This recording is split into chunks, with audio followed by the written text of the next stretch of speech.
レンジとオーブンを比べてみるとやはり傷みが多いです。そしてロゼパスタとウォールナッツパルメザン、ごきげんよう、アスママです。コストコ購入品、アレンジやルーティンを交えてご紹介させていただきます。今週は2回に分けました。その後編です。チャンネル登録もお願いします。バッファローチキンウィング1837円です。100g あたり199円なので価格はいろいろありましたが、中間くらいのを選びました。製造日は昨日、消費期限は明日です。メルマガ掲載の新商品です。ソースは2種類。バッファローソースが1カップ、チーズソースが2カップです。そしてレモンが、見切れとパセリ。チキンウィングは14本でした。調理方法は表示にはアルミトレーごとオーブンと書いてありますが、レンジのと食べ比べてみました。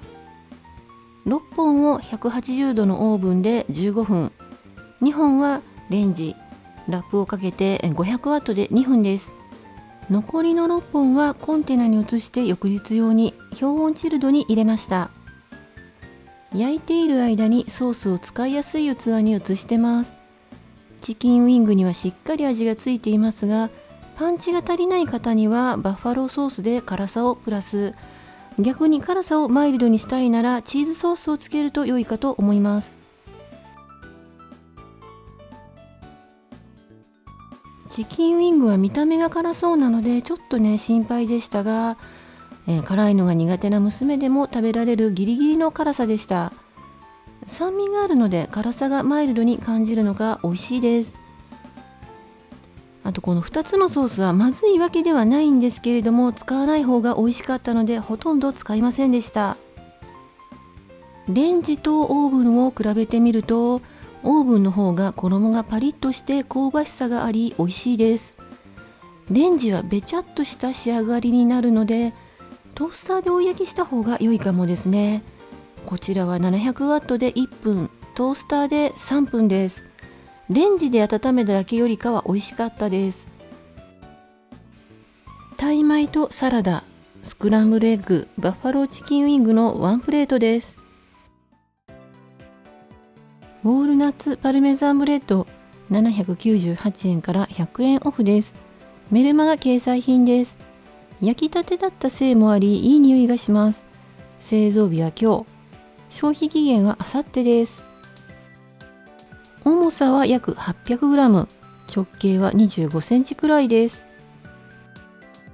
以前にもご紹介してます。美味しかったのでリピです。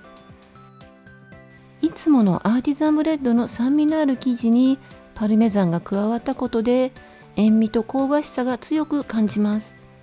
ウォールナッツたっぷりで食感がよく美味しいです。ロゼパスタソース 170g が10パック入り1498円から500円オフです。5月の新商品でご紹介しましたが、トマトの酸味とチーズのコク、クリーミーで美味しいです。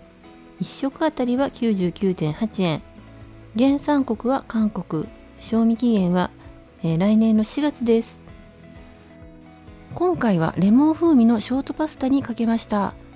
さらにレインボーカリフラワーも加えたことで少し味はぼけてしまいましたが、アレンジはしやすいソースだと思います。